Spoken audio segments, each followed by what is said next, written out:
শস্য শ্যামলা সবুজে ভরা আমাদের এই বাংলা, সেই বাংলা তথা সারা বিশ্বব্যাপী ছড়িয়ে রয়েছে সাহিত্যের সুবিশাল এল ডোরাডোর খনি। আর সেই খনি থেকেই বিশিষ্ট কিছু গল্প আমরা তোমাদের কাছে উপস্থাপন করব গল্পগুচ্ছের মাধ্যমে। আমাদের আজকের উপস্থাপনায় আমাদের গল্পের আসরে এসে হাজির হয়েছেন আমাদের সকলের খুব প্রিয় তারানাথ তান্ত্রিক তথা ঠাকুরমশাই। তাই অযথা কাল বিলম্ব না করে আসুন গল্পে আসা যাক। গল্পের সূত্রধার আমি কুমারজিৎ, আর আপনারা শুনছেন বাপন দাসের কলমে তারানাথ তান্ত্রিক ও প্রথম মহাবিদ্যা মহাকালী। শুনতে থাকুন।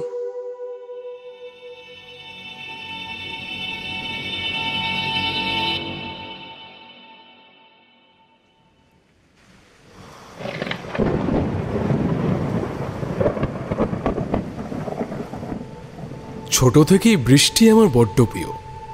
প্রকৃতির চঞ্চল খেলায় মেতে উঠে মুক্তোর দানার মতন ঝরে পড়তে থাকা জলবিন্দুগুলো যখন গাছের পাতা বেয়ে মাটির সংস্পর্শে আসে, তখন নিজে থেকেই যেন সৃষ্টি করে এক নতুন গান, যেন মা সরস্বতী নিজ হস্তে বীণা তুলে নিয়েছেন আর ধরিত্রীকে শিখিয়ে দিচ্ছেন নতুন রাগ। আর ধরিত্রী দেবীও তা শিখতে পারার প্রফুল্লতায় বাতাসে মিশিয়ে দিচ্ছেন তার সুবাস। এই প্রবল বৃষ্টির মাঝে একটা ম্যাগাজিন নিয়ে জানালার ধারটায় বসেছিলাম বটে, কিন্তু এই রকম প্রকৃতির মায়া অনবরত কানে আসাতে মনটা কেন জানি কোনো এক অজানা কারণে উদাসীন হয়ে উঠল। তাই আর ম্যাগাজিন না পড়ে সেটি বন্ধ করে রেখে দিয়েছি অনেকক্ষণ আগেই। বিগত 25 বছরের বিবাহিত জীবন আমার, আর বিয়ের 25 বছর পরে এসেও বউকে সোহাগ মাখানো আদুরে গলায় কাছে ডেকে গল্প করা, না, আর হয় না। জানি কথাটা শুনতে বেশ কঠিন লাগছে কানে, তবে এইটাই সত্য। কিছুক্ষণ পরেই আমার স্ত্রী স্নান সেরে তার কেশ রাশি মুছতে মুছতে ঘরে ঢুকেই রেডিওর বোতামটা টিপে দিতেই সঙ্গে সঙ্গে শোঁ শব্দে বেজে উঠল একটা গান।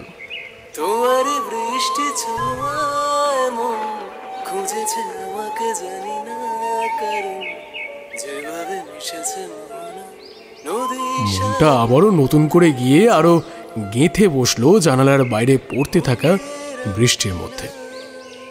কিভাবে কতক্ষণ কেটে গেছে জানি না। মনটা এতটাই স্থির হয়ে পড়েছিল যে কখন বৃষ্টি থেমে গিয়ে সূর্যের সোনালি কিরণ বাইরের উঠানে অল্প বিস্তর জমে ওঠা জলের পাতলা চাদরটাকেও নিজের সোনালি বর্ণে রাঙিয়ে তুলেছে সেটা বুঝতে পারিনি। চটকাটা ভাঙল দরজায় পড়তে থাকা জোর করাঘাতের শব্দে। সম্বিত ফিরতেই বুঝলাম বৃষ্টি থেমে গেছে। ঘরের এক কোণে টাঙানো দেওয়াল ঘড়িটার দিকে তাকাতে দেখলাম ঘড়ির কাঁটা বিকাল 4টে ছুঁই ছুঁই। বুঝতে আর দেরি হলো না যে দরজার অপর প্রান্তে দাঁড়িয়ে থাকা ব্যক্তিটি কে হতে পারে। আরে ভায়া, এতক্ষণ ছিলে কই হে? সেই কখন থেকে কড়া নেড়ে চলেছি। আমি তো ভাবলুম ঘুমিয়ে কাদা হয়ে গেছো। দরজাটা খুলতেই দরজার বাইরে থেকে প্রায় এক নিঃশ্বাসে সমস্ত কথাগুলো বলে নিয়ে একটা দম ফেলল কিশোরী। আরে ভায়া, করো কি? একটু দম নাও হে, আমি তো পালিয়ে যাচ্ছি না। এসো এসো, ভেতরে এসো। না হে ভায়া, আমি আসছি না ভেতরে, বরং তুমি এসো বাইরে। চলো দুজনে মিলে কোথাও যাওয়া যাক। কোথা থেকে? আরে এই বৃষ্টি মুখর দিনে আমাদের আস্তানা ভুলে গেলে ভায়া? শেষের কতটুকু বলতে বলতে নিজের পাঞ্জাবির পকেটে হাত ভরে একটা পাসিংশোয়ের প্যাকেট বের করে আমার সামনে সেটা উঁচিয়ে ধরে ভ্রু নাচে ইশারা করতে বুঝলাম সে কোন আস্তানার কথা আমাকে বলতে চাইছে। আমি বললাম, আরে দেখেছো, একেবারে ভুলে গেছি। জানতুম। এইবার চট করে পাঞ্জাবিটা গায়ে গলিয়ে বেরিয়ে আসো দেখি। পাঞ্জাবিটা গায়ে দিয়ে গিন্নিকে জানিয়ে একটা ছাতা হাতে বেরিয়ে পড়লাম আমি কিশোরীর সাথে। ট্রামটা যখন মডলেনে এসে থামলো, আমার ঘড়িতে তখন প্রায় 4:45। সূর্য নিজের হলুদ আভাটা সাপের খোলসের ন্যায় ছাড়িয়ে লাল আভার চাদর নিজের গায়ে জড়িয়ে নিয়েছে ততক্ষণে। ট্রাম থেকে নেমে আমরা দুই বন্ধু মিলে গিয়ে দাঁড়ালাম গলির মোড়ের ওই তেলে ভাজার দোকানটার সামনে। কিছুক্ষণ পরে কয়েকটা তেলে ভাজা নিয়ে পয়সা মিটিয়ে এগিয়ে চললাম আমাদের গপ্পপুরো, এই না না না না থরি ঠাকুর মশাইয়ের বাড়ির দিকে। বাড়ির বাইরে টাঙানো সাইনবোর্ডটা দিন দিন মলিন হয়ে পড়লেও তাতে লেখা কথাগুলো একটু কষ্ট করে পড়লে এখনো পড়া যাবে। তারানাথ জ্যোতির্বিনোদ, হাত দেখানো, সঙ্গে সঙ্গে কোষ্ঠী বিচার ও তন্ত্র মতে গ্রহ শাস্তি কবচ করা হয়। বড় বড় রাজা মহারাজাদের প্রশংসাপত্র আছে। 5 তারার একটা তারা যেন ঘষা খেয়ে খসে পড়ে গেছে, আর এখন বাকি রয়ে গেছে মাত্র 4টি।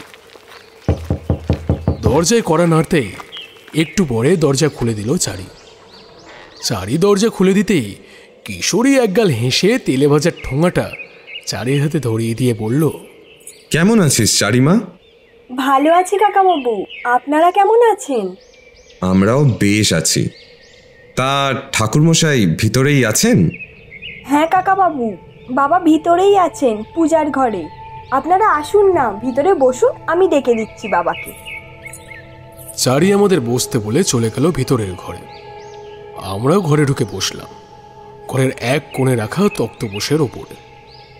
আমাদের বসার জায়গাটা এমন ছিল যেখান থেকে ঠাকুরমশাইয়ের ঘরের জানালা হয়ে বাইরের পরিবেশ ভালোভাবেই দৃশ্যমান হয়। আমাদের নজর পড়ল বাইরের দিকে। লাল সূর্যটা হারিয়ে গিয়ে এই সন্ধ্যার মুখে এসে আকাশের মুখ আবার গম্ভীর হয়ে উঠেছে আস্তে আস্তে। একটু পরেই চারি 3 কাপ চা আর তেলে ভাজা দিয়ে গেল আমাদের। বুঝলাম যে ঠাকুর মশাইয়ের প্রবেশ শীঘ্রই হতে চলেছে। আর ঠিক তারপরেই কিছুক্ষণের মধ্যেই গলা খাগড়ি দিতে দিতে প্রবেশ করলেন ঠাকুরমশাই। ঘরে প্রবেশ করে তিনি এসে বসলেন আমাদের সামনের দিকে জানালাটার কাছটায় রাখা চৌকিটার ওপরে। মেঘের ঘন ঘটায় সন্ধ্যার অন্ধকার আজ যেন তাড়াতাড়ি নেমেছে পৃথিবীর বুকে। অন্ধকার ঘনিয়ে আসতেই চারিয়ে এসে একটা লণ্ঠন জ্বালিয়ে দিয়ে গেল ঘরের এক কোণে। তা ঠাকুরমশাই কেমন আছেন? স্তব্ধতা ভেঙে এবার বলে উঠল কিশোরী, সবটাই দেবী মধুসুন্দরীর কৃপা, নয়তো এই মন্দার বাজারে এক প্রকার কাজহীন বেকার মানুষ হয়েও রোজ ঠিক দিন এনে দিনকে সহজেই পার হয়ে যাচ্ছে। তা তোমাদের খবর কি? আমাদেরও ওই একই হাল ঠাকুরমশাই। 3 দিন জিনিসপত্রের যা দাম বাড়ছে সেই হারে তো আর বেতন বাড়ছে না। তাও আপনাদের আশীর্বাদে কেটে যাচ্ছে ভালোই। আমার নিজেরই ঠিক নেই, আবার আমার আশীর্বাদ। সবই মায়ের কৃপা, বুঝলে কিশোরী। আমরা মানুষেরা শুধু নিমিত্ত মাত্র। তাই তো পান্নালাল ভট্টাচার্য বলে গেছেন, সকলই তোমারই ইচ্ছাময়ী তারা তুমি। তোমার কর্ম তুমি করো মা, লোকে বলে করি আমি। না, আপনাকে কোনোদিনও কোনো কিছুর শ্রেয় দেওয়া গেল না। প্রত্যেকবারেই আপনি ঠিক পাশ কাটিয়ে বেরিয়ে আসেন। মৃদু হাসলেন তারানাথ, আর তারপর বললেন, জানো হে, বিবাহ এমন একটি সম্পর্ক স্থাপনা যেটিকে বিধাতার দান বলা হয়। যদি আমরা এটিকে সঠিকভাবে চালনা করতে সক্ষম হই, তাহলে এটি কোনো দিনই একঘেয়ে মনে হয় না, সেটা 5 বছর হোক বা 25। এক কথার মাঝে এমন অন্য প্রসঙ্গ তুলে ধরা এক প্রকার হতভম্ব করল কিশোরীকে। সে প্রথমে বুঝে উঠতে পারছিল না যে কেন বা কাকে উদ্দেশ্য করে হঠাৎ এই কথা বলা হলো। এদিকে আমি বুঝে ফেলেছিলাম যে কিশোরী আমার বাড়ি আসার আগে আমি আমার স্ত্রীর সম্পর্কে যেটি ভাবছিলাম সেটা ধরা পড়েছে আজও ঠাকুরমশাইয়ের সামনে। কিশোরী এখনো তাকিয়ে চলেছে একবার আমার দিকে আর ঠাকুরমশাইয়ের দিকে, কিন্তু ঠাকুরমশাই তার শান্ত দৃষ্টিটা একভাবে জমিয়ে রেখেছেন আমার উপরেই। আমি এক প্রকার লজ্জিত হয়ে কিছু না বোঝার ভাবে প্রসঙ্গ বদলাবার উদ্দেশ্যে বলে উঠলাম, ঠাকুরমশাই, আজ প্রকৃতির রূপটা দেখেছেন? আপনার পিছনের খোলা জানালার দিকে একবার চেয়ে দেখুন, কি অপূর্ব মায়ায় আবারও সেজে উঠেছে প্রকৃতি। দেখুন না। ঠাকুরমশাই, একবার আমেজটা দেখুন। এই আমেজে একটা রোমহর্ষকর গাঁজাখড়ি গল্প না হলে যে। ঠাকুরমশাই চোখে যেন ধক করে একরাশ আগুন জ্বলে উঠল। কিশোরীর কথা পুরোনো হতে দিয়েই ঠাকুরমশাই বলে উঠলেন, আমার গল্প গাঁজাখুরি? তাহলে আসো কেন, হ্যাঁ, শুনতে? না এলেও তো পারো। তোমাকে কতবার বলেছি কিশোরী, আমি যা বলি তার কোনোটাই গল্প নয়। এগুলির এক একটা আমার জীবনে ঘটে যাওয়া বাস্তব সত্য, যার সম্মুখীন আমি হয়েছি, তোমরা নয়। তাই তোমাদের অবাস্তব মনে হলেও আমি যে ঘটনাগুলোর ভুক্তভোগী আর প্রত্যক্ষদর্শী হে, সেটা কিভাবে অস্বীকার করি? আরে ঠাকুরমশাই, ওর কথা ছাড়ুন না। ও কি বলতে কি বলে, ও নিজের কোনো ঠিক থাকে না। তাই এই আমেজে নিজের জীবনের কোনো একটা ঘটনা তুলে ধরবেন নাকি আজকে আমাদের কাছে? ঠাকুরমশাইকে রেগে যেতে দেখে ব্যাপারটা সামাল দেওয়ার চেষ্টায় বলে উঠলাম আমি এখনো জমলো কই হে বিভূতি? ঠাকুরমশাইয়ের এই কথাটা প্রথমে ঠিক বুঝতে পারলাম না। অন্যদিকে কিশোরী একটা দুষ্টুমি মাখা হাসি নিয়ে চেয়েছিল আমার দিকে, আর একটু পরেই নিজের পাঞ্জাবির বুক পকেট থেকে হাত বাড়িয়ে পাশিংসের প্যাকেটটা বের করে এগিয়ে দিল ঠাকুরমশাইয়ের দিকে। ও, এই যে, এই নিন ঠাকুরমশাই আপনার আমেজ।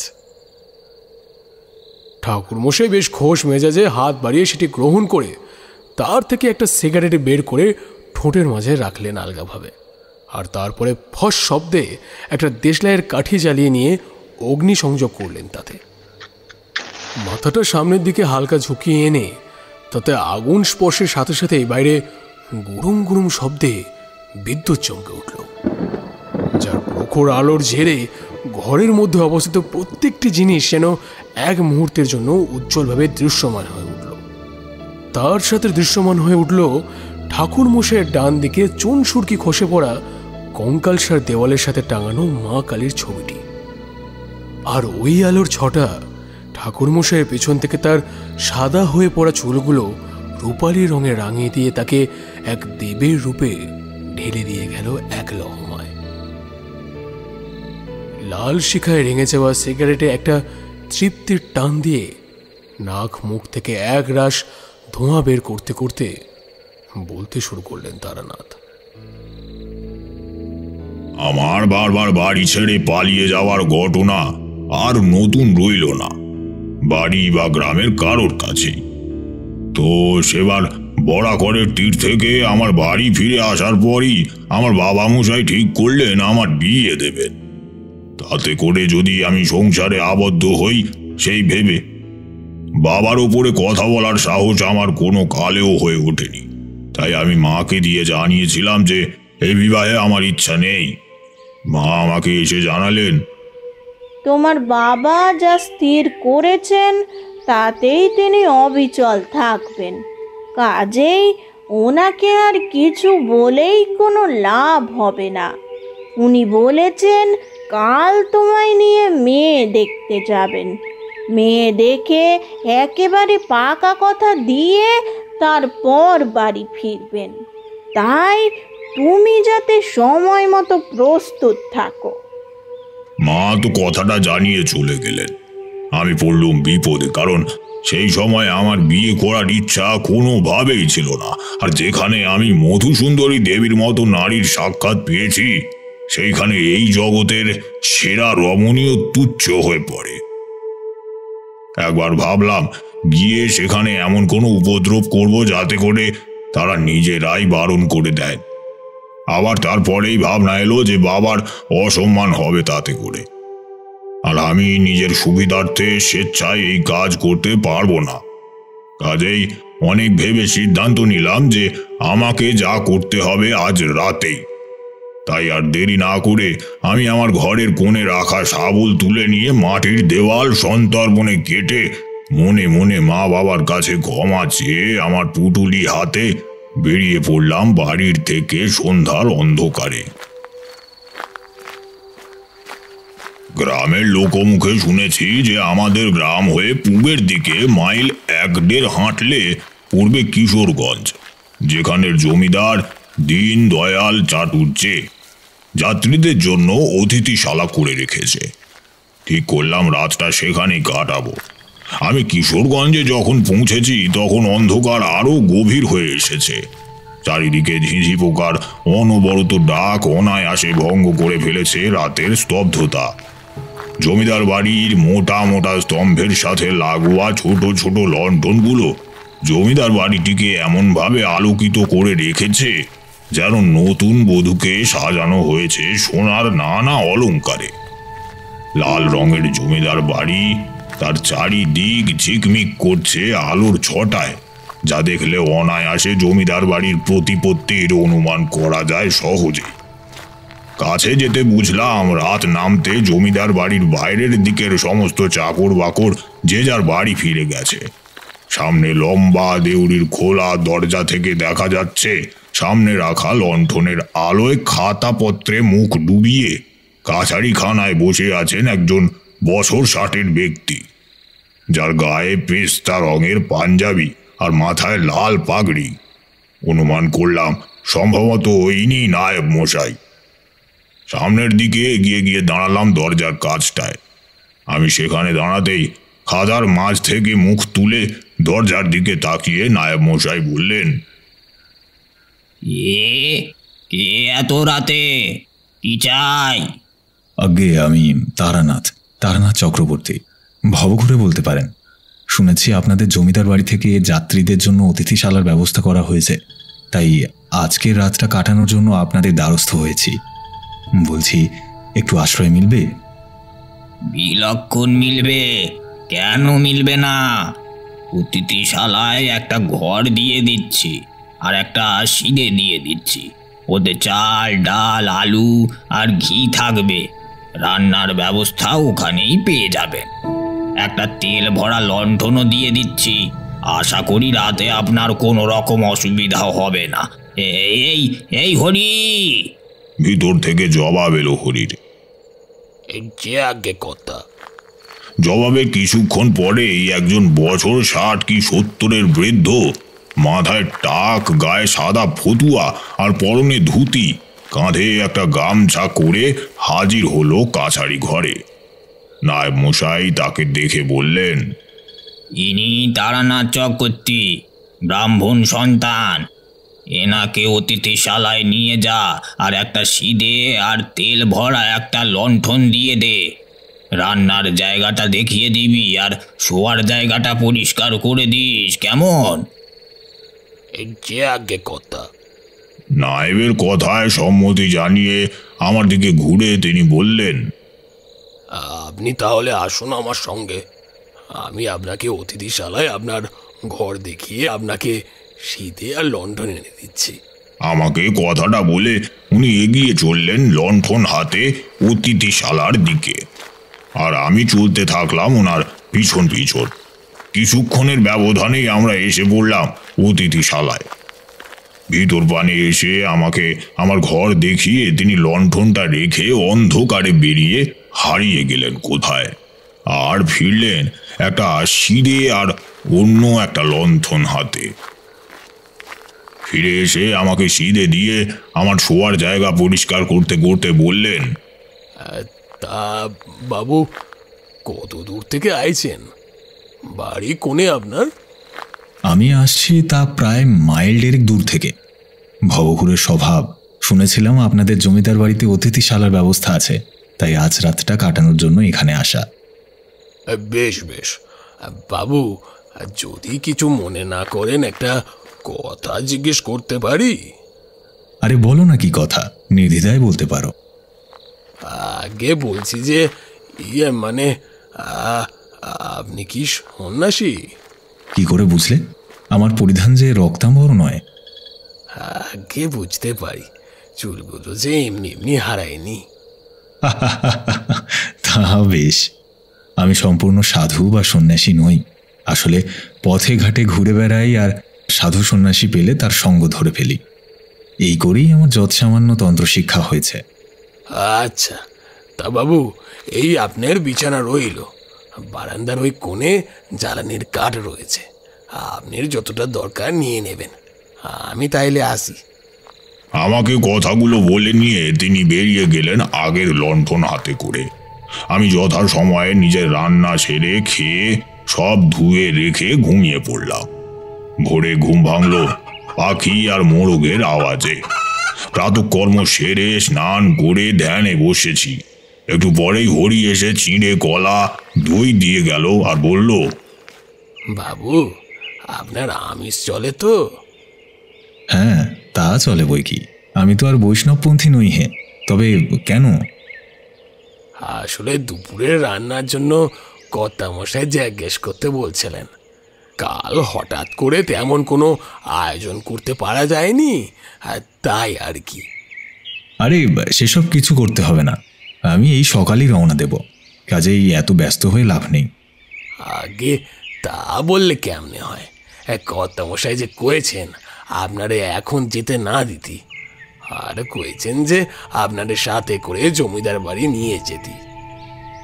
আচ্ছা। এই কথোপকথনের পরে আমি চুপ করে গেলাম। সকালে খাওয়া শেষে ওনার সাথে হাজির হলাম জমিদার বাড়ির ভিতরে।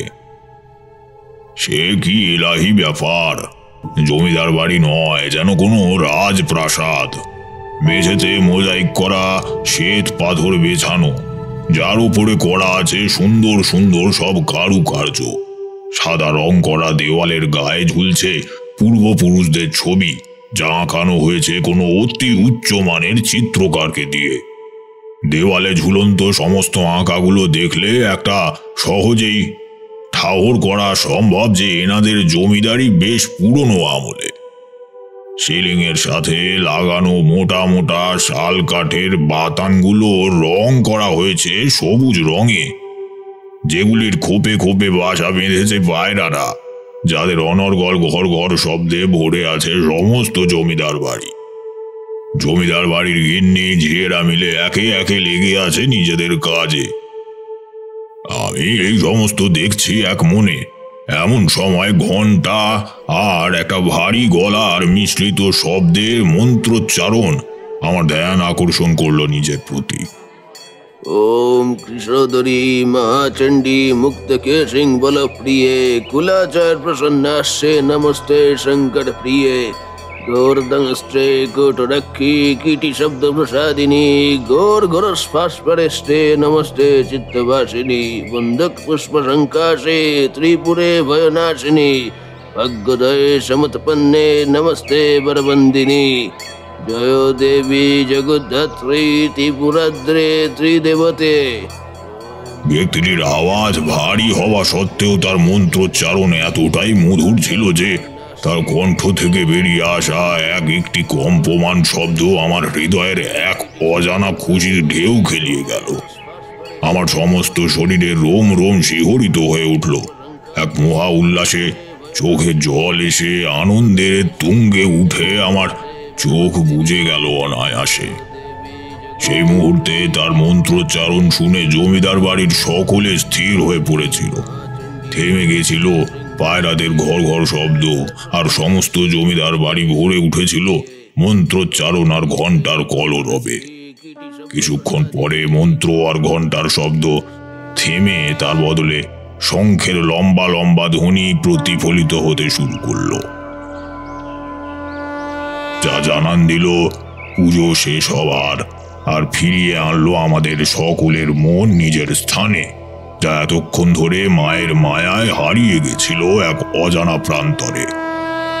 সবটা থেমে যেতেই আমি আমার পাশে দাঁড়িয়ে থাকা ব্যক্তি হরিকে জিজ্ঞেস করলাম, এই মন্ত্রোচ্চারণ?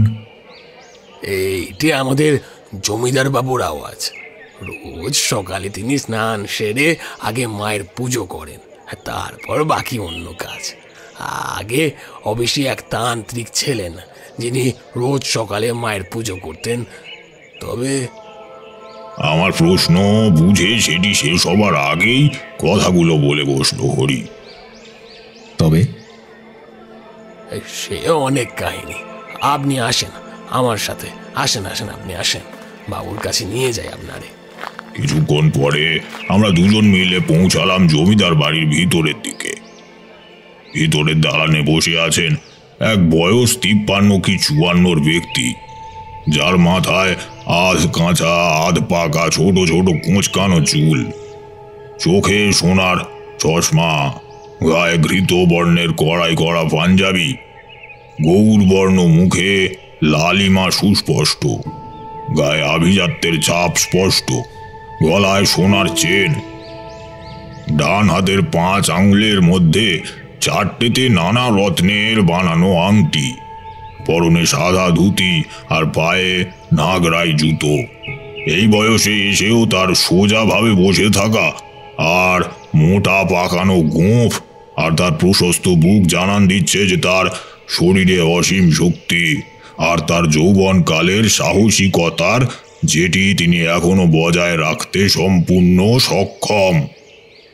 আমি সেখানে যেতেই তিনি উঠে দাঁড়িয়ে নমস্কার করলেন আমাকে আর বললেন, আসুন আসুন ঠাকুর মশাই, আমি দীনদয়াল চাটুর্যে, এই গাঁয়ের জমিদার। তা আপনার কাল কোনো অসুবিধা হয়নি তো? আরে না না, আপনাদের আতিথেয়তা অত্যন্ত সুব্যবস্থিত, আমার কোনো অসুবিধা হয়নি। তা বেশ বেশ বেশ। তা আপনাকে কিন্তু কটা দিন এখানেই কাটিয়ে যেতে হবে ঠাকুর মশাই। আমি শুনেছি হরির কাছ থেকে। তবে দেখুন, আমি তো বৈরাগ্যের পথে আর ভব ঘুরে, তাই কোনো গৃহস্থে বেশি দিন যাবৎ থাকা আমার পক্ষে। সেসব শুনছি না, আপনাকে কটা দিন এখানে কাটাতেই হবে কিন্তু। আচ্ছা, রাজ আজ্ঞা, কি আর করা, পালন তো করতেই হবে। না রাজা আমি কোনো কালেই নই, এটা আমার আজ্ঞা নয় মোটেও, এটা আমার যৎসামান্য আবেদন মাত্র। অবশ্য এতে আমার নিজেরও স্বার্থপরতা লুকিয়ে আছে বলতে পারেন। অর্থাৎ? না সেটি না হয় দুপুরের খাবারের পরে বসে আপনাকে বলবো খন। বেশ, তবে তাই হোক। আচ্ছা, আপনাদের কুলদেবী কি মহাকালী? আগে হ্যাঁ, গত 10 পুরুষ ধরে ইনি আমাদের আরাধ্যা।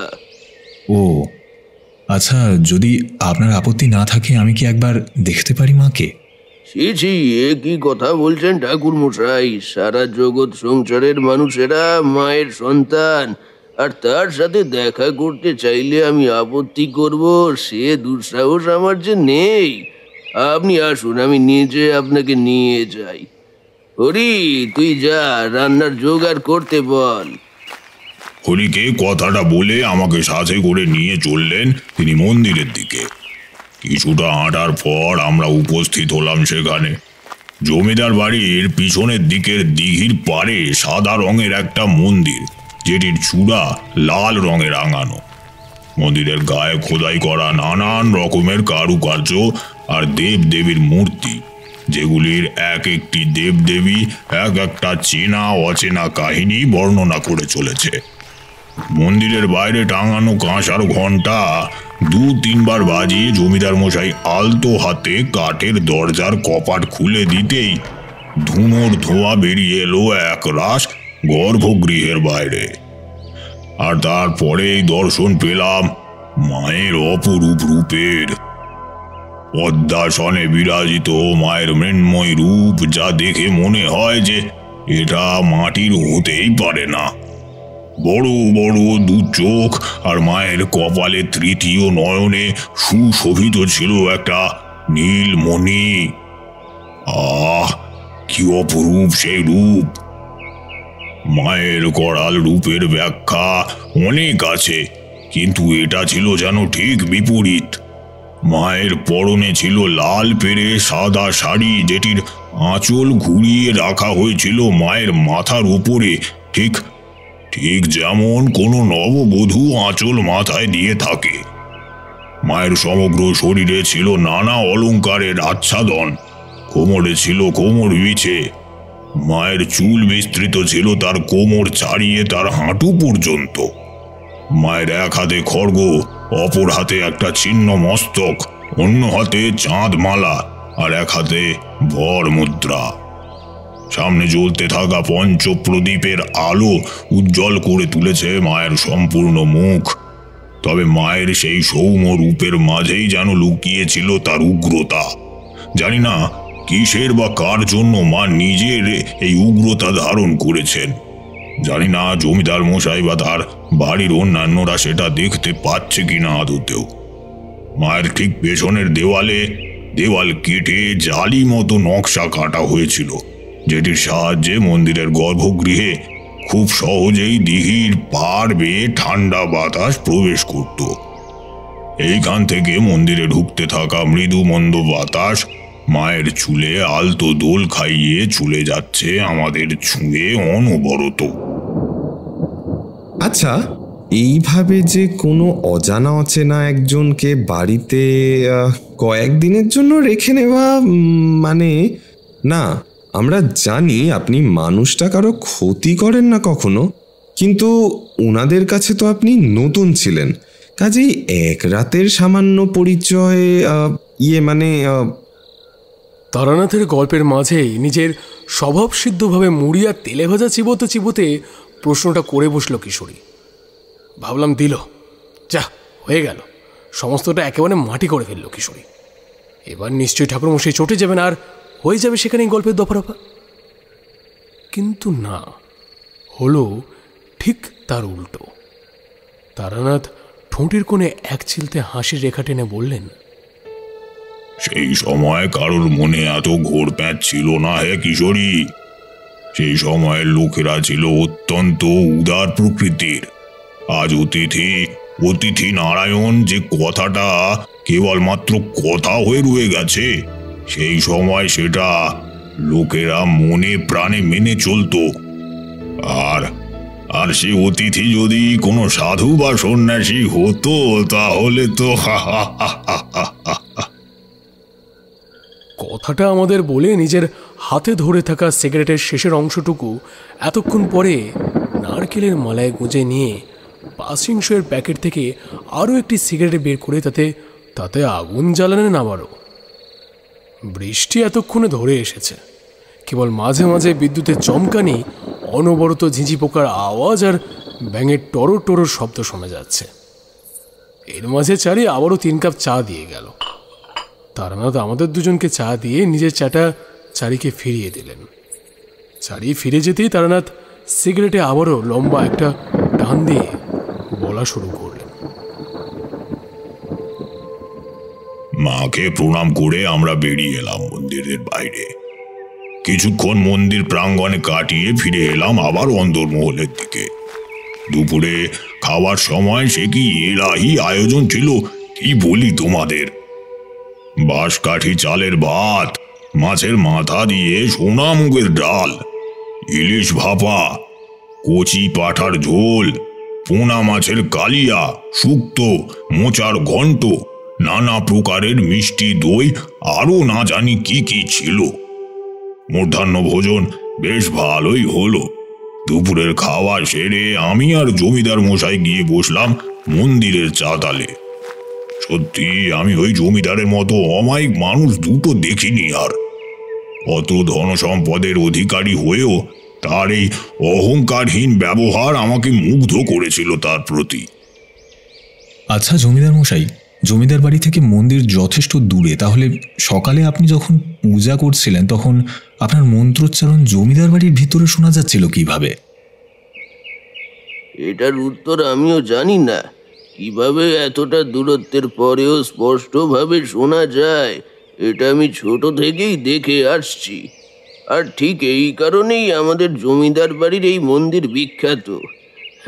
জানেন ঠাকুর মশাই, আমাদের এই কুলদেবীর পুজো আগে করা হতো তন্ত্র মতে, তবে গত কমাস আগে যে কি থেকে কি হয়ে গেল। কোনো প্রসঙ্গহীন ভাবেই হঠাৎ বলা শুরু করলেন জমিদার মশাই। মানে?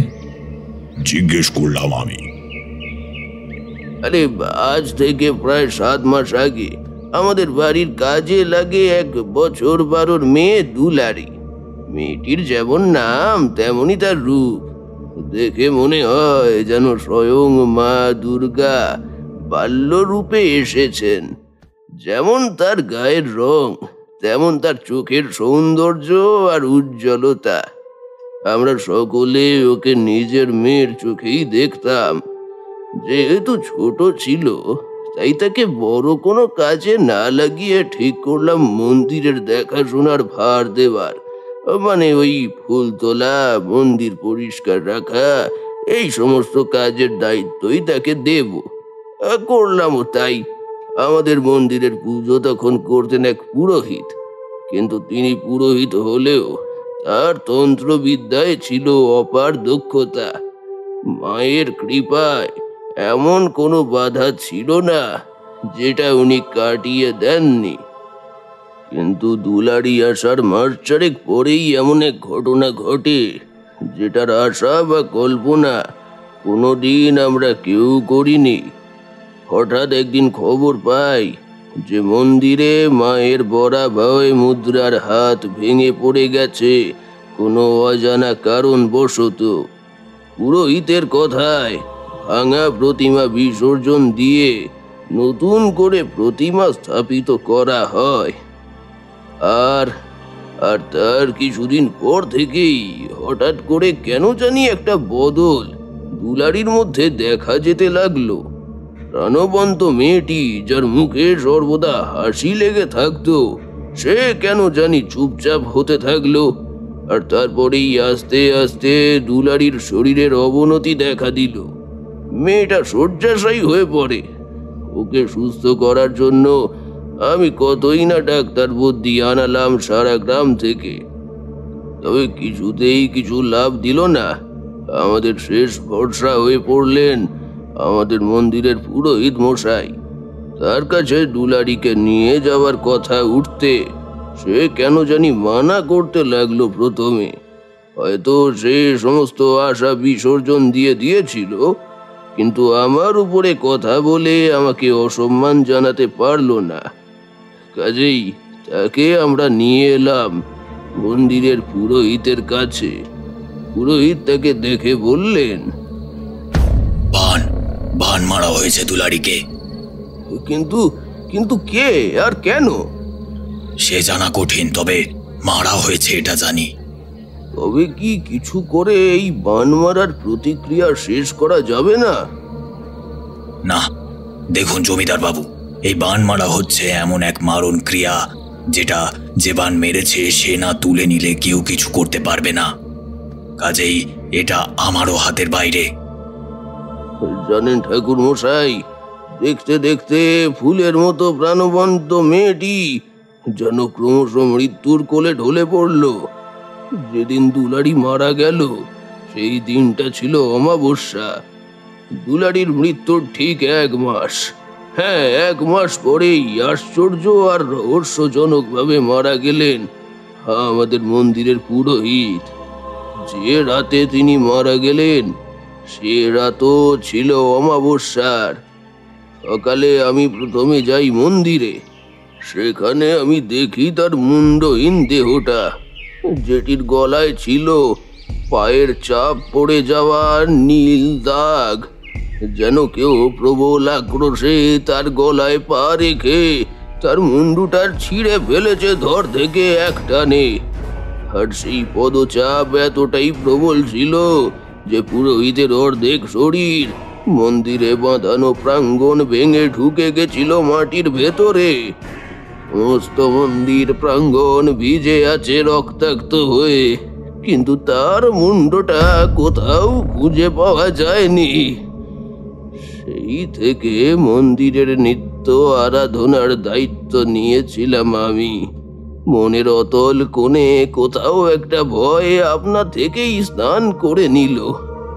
এইভাবে কেটে গেল আরো 1 মাস। আর সেই 1 মাস পরে অমাবস্যার রাতেই আমাদের এক লেঠেলের মৃত্যু ঘটল। সকালে তার দেহ উদ্ধার হয় সদর দরজার সামনে। তার দেহ প্রথমে দেখে আমাদের বাগানের মালি। তার মৃত্যু এমন মর্মান্তিক ছিল যে নিজের চোখে না দেখলে হয়তো বিশ্বাসই করতাম না কখনো।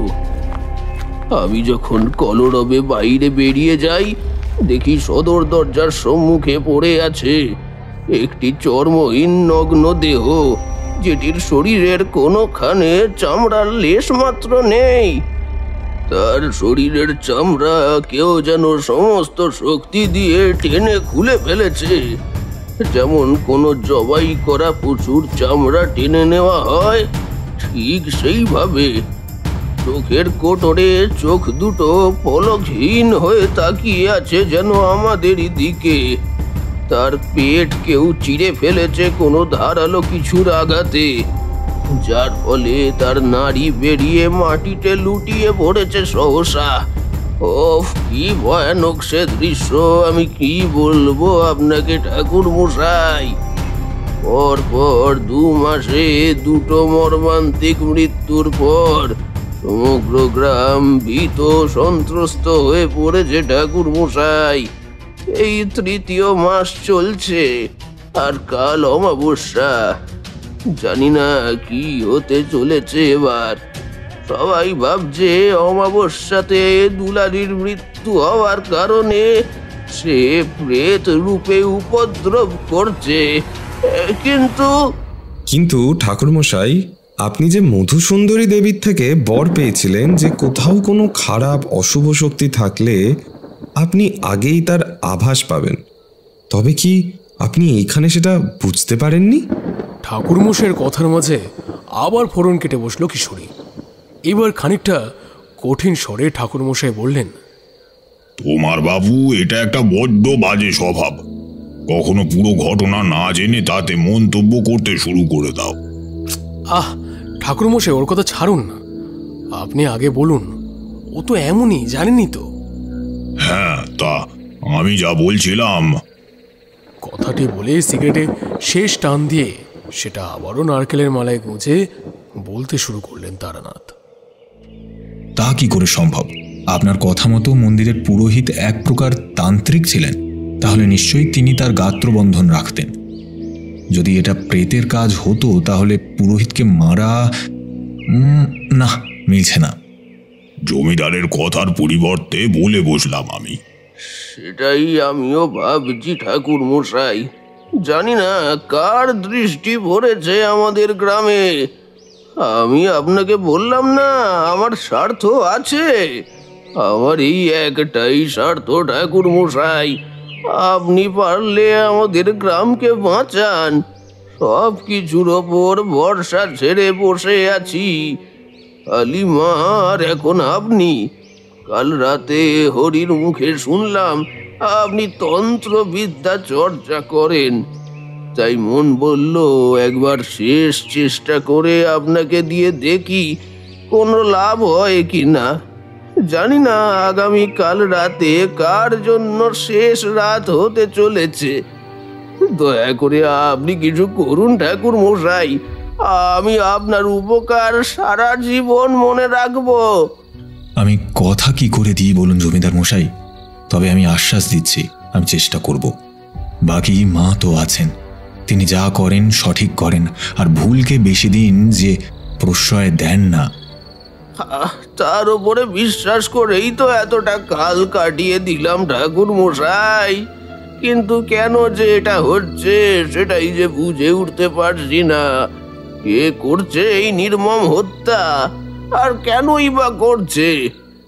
ওই দেখুন, কথা বলতে বলতে কখন যে সন্ধে নেমে এসেছে বুঝতেই পারিনি। সন্ধ্যা আরতির সময় হয়ে এসেছে।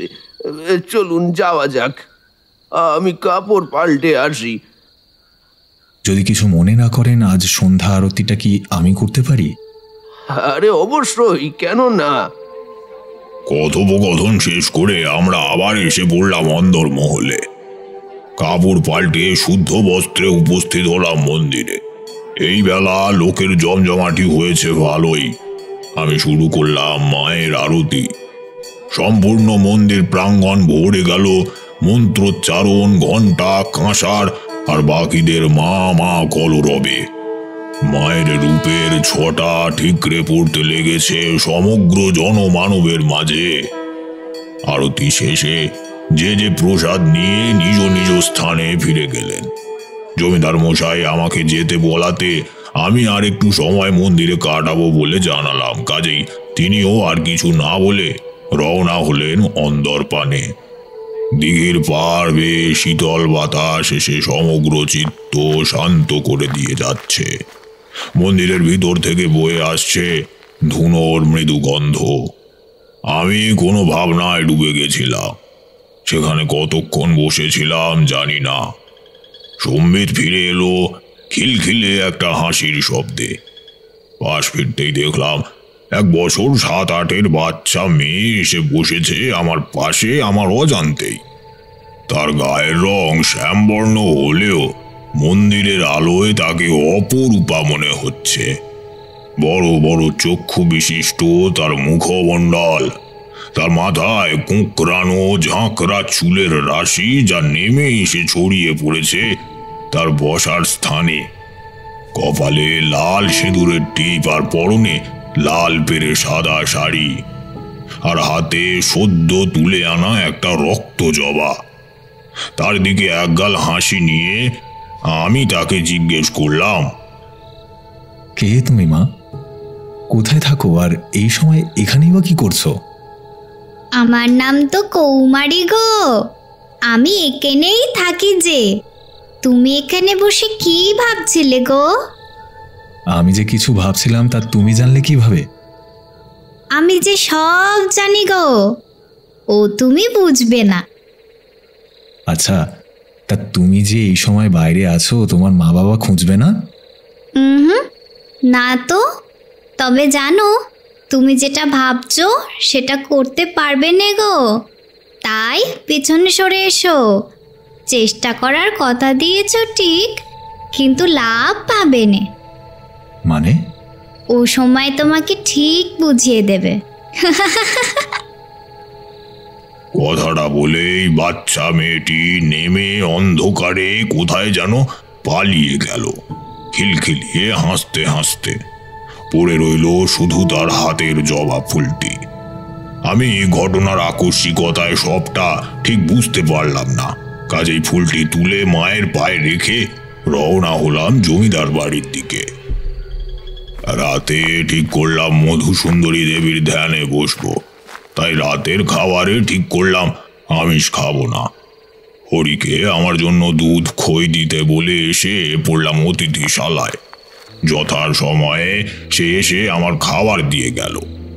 আমি খাওয়া শেষ করে কিছুক্ষণ পায়চারি করে আমার ঘরে এসে বসলাম পদ্মাসনে, আর এক এক করে শুরু করলাম মন্ত্রোচ্চারণ। আমার ঘর ভরে উঠল কস্তুরীর গন্ধে, কানে বাজতে শুরু করলো পায়েলের মৃদু শব্দ, আর তারপরেই আমার কানে ভেসে এলো মায়াবিনী সেই কণ্ঠস্বর। তারানাথ, তোমার মতো স্থির বুদ্ধির সাধকের পক্ষে এইরূপ অবিচলতা যে মানায় না। আমি জানি তুমি আমাকে কেন ডেকেছ। আমি এও জানি তুমি তোমার প্রাণপণে চাও এই হত্যালীলা থামাতে। তবে এতে তুমি সফল হতে পারবে না তারানাথ। সে যে জেগেছে, আর সে উদ্যত হয়েছে পাপীদের বিনাশের জন্য। কে কে সেই দেবী, আর সে এমন কেনই বা করছে? তারানাথ, সে যে স্বয়ং মহামায়া। তুমি সাহায্য করতে চাইছো কারণ তুমি সম্পূর্ণটা জানো না। তুমি যদি জানতে তবে তুমি নিজ হতেই পিছিয়ে আসতে। তবে আমি তোমার হিতের জন্য উপদেশ দিচ্ছি, পিছিয়ে এসো তারানাথ, আর মায়ের শরণাপন্ন হও। তারপরে আমি আর মধুসুন্দরী দেবীর আওয়াজ সেই রাতে শুনিনি। মনটা আরো ব্যাকুল হয়ে পড়ল আমার। প্রথমে ওই বাচ্চাটি, তারপরে মধুসুন্দরী দেবী, দুজনেই আমাকে একভাবে সাবধান করে গেল। বুঝতে পারছিলাম কিছু। এমন সময় হঠাৎ মনে পড়ল মধুসুন্দরী দেবীর কথাটা, মায়ের শরণাপন্ন হও। ঠিক করলাম মায়ের ধ্যান করব, যদি কোনো সুরাহা পাই। আবার পদ্মাসনে বসে মায়ের ধ্যান শুরু করলাম। ওম করাল বদনং ঘোরং মুক্তকেশিং চতুর্ভুজম কালিকাং দক্ষিণাং দিব্যং মুন্ডমালা বিভূষিতম। জানি না কতক্ষণ ধ্যানে ছিলাম আর কখন আমার চোখ লেগেছিল। সকালে ঘুম ভাঙল মোরগের শব্দে। ঘুম থেকে জেগে যখন উঠি তখন আমার জানা হয়ে গেছিল যে আমি কোনোভাবেই এদের সাহায্য করতে আর সক্ষম নই। আজ রাতে একজনের মৃত্যু, আর এটাই শেষ মৃত্যু যেটা অবধারিত। কাজেই আমি ঠিক করলাম সরাসরি পিছিয়ে না এসে আমি এটা দেখাবো যে আমি আমার সাধ্য মতো চেষ্টা করেছি। সারা দিন কাটলো কোনো মতে। সন্ধ্যা আরতির পরে সবাই যে যার ঘরে চলে গেল। আমি রইলাম মন্দিরে। জমিদার মশাই ভাবলেন হয়তো আমি কিছু ভেবেছি, তাই আজ রাতটা আমি মন্দিরে মায়ের আরাধনায় কাটাতে চাইছি। কাজেই তিনি কিছু না বলে চলে গেলেন অন্দরের দিকে। আজ অমাবস্যা, আর তার সাথেই সম্পূর্ণ আকাশ ছেয়ে গেছে মেঘে, যেটির কারণে হঠাৎ ভ্যাপসা একটা গরম ছেয়ে গেছে চারিদিকে। চারিদিকে কেবল অন্ধকার। রাত যত গভীর হয়ে চলেছে, নিস্তব্ধতা আরো বেড়ে চলেছে। হঠাৎ নিস্তব্ধতা ভঙ্গ করে দূরে একটা শিয়াল কেঁদে উঠল করুণ শব্দে, যেন আমার মতো সেও জানতো কি হতে চলেছে একটু পরেই। হঠাৎ মেঘের গর্জন কান বিদীর্ণ করে তোলার উপক্রম করলো। আমি বসে আছি মন্দিরের চাতালে। এক সময় বিদ্যুৎ চমকে উঠে আলোকিত করে তুলল সমগ্র মন্দির প্রাঙ্গণ, আর তাতে আমি যা দেখলাম তাতে আমার সমগ্র শরীর হিম শীতল হয়ে উঠল। মন্দিরের চাতাল থেকে একটু দূরে অবস্থিত বট গাছের তলায় দাঁড়িয়ে আছে এক দিগম্বরী কৃষ্ণবর্ণা নারী মূর্তি। একটা সাপ যার পা জড়িয়ে আছে আষ্টে পিষ্টে। তার বিন্যস্ত চুল ছড়িয়ে আছে তার কোমরের নিচে অবধি। তার হাতে ধরা একটি খড়গ, যেটা এতটাই ধারালো যে বিদ্যুতের ঝলক প্রতিফলিত করে ফেলল নিমেষে আমার দিকে। আর তার অপর হাতে ধরা এক ব্যক্তির চুলের মুঠি, যে কুঁকিয়ে কেঁদে চলেছে অনবরত।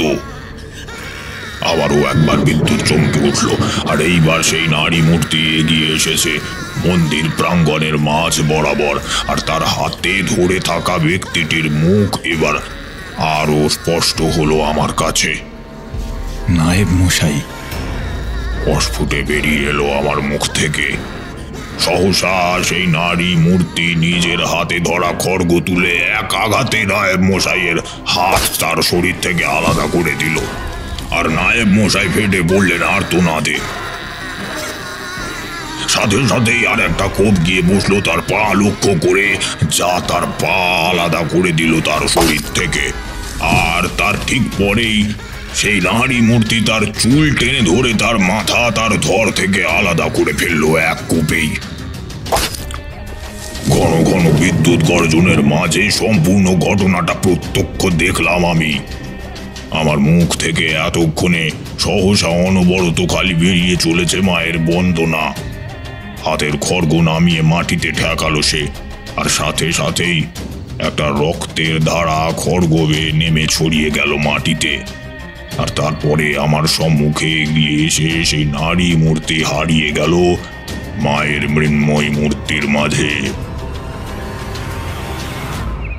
সেই রাতে আমি মায়ের চরণেই কাটিয়েছিলাম। আর সকালে উঠে সমস্ত কিছু, সব প্রকারের ঘটনা জমিদার মশাইকে জানিয়ে আমি রওনা হই আমার অন্য গন্তব্যের উদ্দেশ্যে। সব তো বুঝলাম ঠাকুর মশাই, কিন্তু আপনি সেই রাতে মা কালীর ধ্যান করতে করতে ঘুমিয়ে পড়লেন, আর তারপরে সকালে আপনার মত হঠাৎ পরিবর্তন। কারণটা বললেন না যে? আর ওই বাচ্চা মেয়েটিই বা কে ছিল? পরে আপনি জমিদার মশাইকে বলে খোঁজ নেননি? ঠাকুরমশাইয়ের গল্পের একেবারে শেষ পর্যায়ে এসে চায়ের কাপে শেষ চুমুকটা দিয়ে প্রশ্ন করল কিশোরী। তারানাথ মৃদু হেসে জবাব দিলেন, সর্ষের মধ্যেই ভূত, কথাটা শুনেছ নিশ্চয়। সেই রাতে মায়ের ধ্যান করতে করতে আমি ঘুমিয়ে পড়ি, আর তারপরেই মায়ের দর্শন পাই আমি আমার স্বপ্নে, আর জানতে পারি সমস্ত ঘটনাটা। কি ঘটনা ঠাকুরমশাই? আমরা দুজনেই সমস্বরে বলে উঠলাম। ছোট্ট মেয়ে দুলারির জমিদার বাড়িতে প্রবেশের পর থেকে সবার তার প্রতি স্নেহের নজর থাকলেও তিনজনের খারাপ নজরের শিকার হয়ে পড়েছিল সে। একদিন সন্ধ্যা আরতির পরে যখন সবাই চলে গেছিল যে যার ঘরে, থেকে গেছিল সেখানে পুরোহিত, লেটেল, নায়েব আর ওই ছোট্ট মেয়ে দুলারিও। হাতে হাতে কাজ করে সে তাড়াতাড়ি অন্দরমহলে ফেরার উপক্রম করে। এমন সময় পুরোহিত তার খারাপ কামনা জাহির করে দুলারির সামনে, আর তার সাথে সাথে করে নায়েব আর লেঠেলও। লেঠেল চেপে ধরে দুলারিকে মন্দিরের মধ্যেই, আর সাথে সাথে নায়েব বলে ওঠে, হ্যাঁ, এই ছেড়ে দে ওকে, ওকে আমি আগে খাবো। লেঠেল আর পুরোহিত সমস্বরে বলে ওঠে, আপনি আমাদের থেকে সম্মানেও পদে বড়, কাজী আপনি শুরু করুন, আমরা আপনার প্রসাদেই তৃপ্ত। এমন সময় দুলারি লেঠেলের হাতে সজোরে কামড় বসিয়ে পালানোর চেষ্টা করে সেখান থেকে, কিন্তু সফল হয়ে ওঠে না। আর সাথে সাথে তাকে নায়েব তার চুলের মুঠি ধরে টেনে নেয় নিজের কাছে আর আছড়ে ফেলে মন্দিরের মেঝেতে, যার পরে দেবী মূর্তির সাথে ধাক্কা লেগে তার বরাভয় হস্ত খণ্ডিত হয়ে পড়ে। আর তারপরেই সমগ্র রাত্রি ধরে শুরু হয় ওই ছোট্ট মেয়েটির উপর যৌন নির্যাতন। এক পর্যায়ে এসে দুলারি অজ্ঞান হয়ে পড়ে। নিজেদের কামনা পূর্তির পরে তারা দুলারিকে জ্ঞান ফিরিয়ে এনে ধমক দেয় যে সে যদি কাউকে কিছু জানিয়েছে তবে তাকে তারা মেরে ফেলবে। ভয়ে আরো সেধিয়ে যায় দুলারি। ধমক দেওয়ার পরেও তাদের মনের কোণে কোথাও যেন নিজেদের অপকর্মের ভয় চেপে ধরেছিল তাদের, তাই তারা পরামর্শ করে বান মারল দুলারির ওপরে। আর তারপরের সমস্ত ঘটনা তোমাদের অবগত। আর সেই বাচ্চা মেয়েটি কে ছিল? মায়ের অপর নাম জানো কি কিশোরী? তার অপর নাম হলো কৌমারী। সেই ঘটনায় আমি 3 বার মায়ের দর্শন লাভ করি। একবার তার বাল্য রূপে, একবার মাতৃস্নেহের রূপে স্বপ্নে, আর একবার তার উগ্র রূপে প্রত্যক্ষভাবে সামনে থেকে। লক্ষ্য করলাম কথাটির শেষে চোখের কোণে জল জমে উঠেছে তারানাথের। বৃষ্টি থেমে গেছে পুরোপুরি। জানালার ফাঁক দিয়ে বাইরের আকাশের এক ফালি চাঁদ দৃশ্যমান হয়ে উঠেছে স্পষ্টভাবে। ঘড়ির দিকে তাকিয়ে সময় অবগত করে উঠে পড়লাম জায়গা ছেড়ে। ঠাকুরমশাইকে প্রণাম করে তার বাড়ি থেকে বেরিয়ে পড়লাম। আচ্ছা, তোমার কি সত্যি বিশ্বাস হয় ঠাকুরমশাইয়ের গল্পে?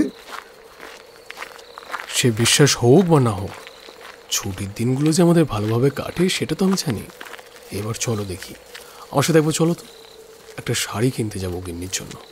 অনেকদিন তো কিছু দিই না তাকে, আজ না হয় একটা ছোট্ট উপহার দিই। চলো চলো হে ভায়া। আমরা পা চালিয়ে চলতে শুরু করলাম। এমন সময় তারানাথের ঘর থেকে তার কণ্ঠ ভেসে এলো।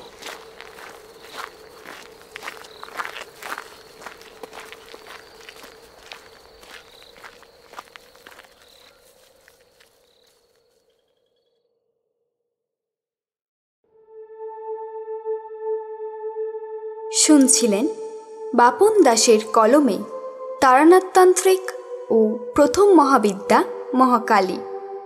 আমাদের আজকের গল্পে তারানাথতান্ত্রিক ঠাকুরমশাই ও নায়েব মশাই সুমন, গল্প পাঠে বিভূতি, হরি ও লেঠেলের ভূমিকায় কুমারজিৎ, কিশোরী আকাশ, চারি তৃষা ঘোষাল, তারানাথের মা কৌশিকী, দীনদয়াল চাটুর্যে শ্রীরূপ, কৌমারী ঋতু, মধুসুন্দরী দেবী ও এতক্ষণ আপনাদের সাথে কথা বললাম আমি সহেলি। গল্পটি ভালো লেগে থাকলে লাইক করে কমেন্টে আপনাদের মতামত জানান। বন্ধু ও পরিবারের সাথে শেয়ার করতে ভুলবেন না। চ্যানেলে নতুন হলে সাবস্ক্রাইব করে পাশে থাকা বেল আইকনটি প্রেস করে দিন, যাতে আমাদের সব কন্টেন্টসের নোটিফিকেশনস আপনাদের কাছে সবার আগে পৌঁছায়। আর তৈরি থাকুন আমাদের পরবর্তী গল্পের জন্য।